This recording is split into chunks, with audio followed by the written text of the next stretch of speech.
बीते दिनों से खनिज निगम अध्यक्ष व वारासिवनी विधायक दिलीप जायसवाल के द्वारा समाज सेवी राजेश पाठक के विरोध लगातार बयानबाजी की जा रही है, जिसको लेकर राजेश पाठक ने स्थानीय सर्किट हाउस में पत्रकार वार्ता लेकर खनिज विकास निगम पर जमकर हमला बोला है। उन्होंने कहा कि प्रदीप जायसवाल 25 सालों से कांग्रेस से जुटे रहे, लेकिन उनके निजी स्वार्थ की वजह से उन्हें पार्टी ने अलग कर दिया और वे रेत के ठेके में भी हिस्सेदार हैं। वे मेरे विरुद्ध बयानबाजी करना बंद कर दे, अन्यथा मैं उनका पूरा काला चिट्ठा जनता के सामने खोलकर रख दूंगा। संवाददाता ब्रजेश बिवगड़े की रिपोर्ट। इसी संदर्भ में आज इस पत्रकार वार्ता का आयोजन किया गया कि जो भी बातें श्रीमान जी ने बोली हैं, कही हैं, वो कहीं से भी कहीं तक सत्य के करीब नहीं है, पूरी तरह निराधार हैं, असत्य हैं। और रही बात बिजनेस की, चाहे वो रेत घाट का हो, चाहे लीकर का व्यवसाय हो, उस सारे व्यवसाय में श्रीमान जी खुद पिछले 20 और 22 साल से खुद भागीदार हैं।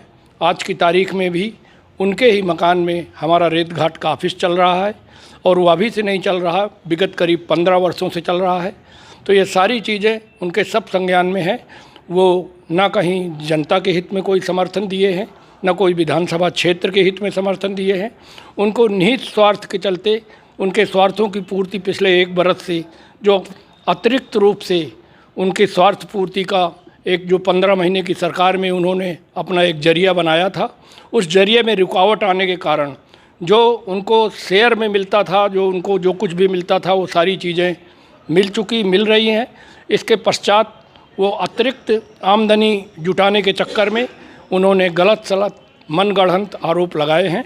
इसमें कहीं से भी जनता का कोई हित नहीं है और जनता के हित की कोई लड़ाई उनकी नहीं है। ये काल्पनिक है।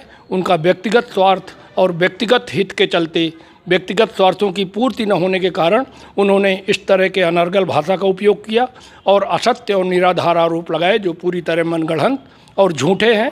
और इसका उदाहरण मैंने कई बार दे चुका हूँ और मैंने बोला है कि उनके ज़मीर में, आत्मा में हाथ रखकर कभी भी बोले तो मैं सामना करने के भी सबके बीच में तैयार हूँ।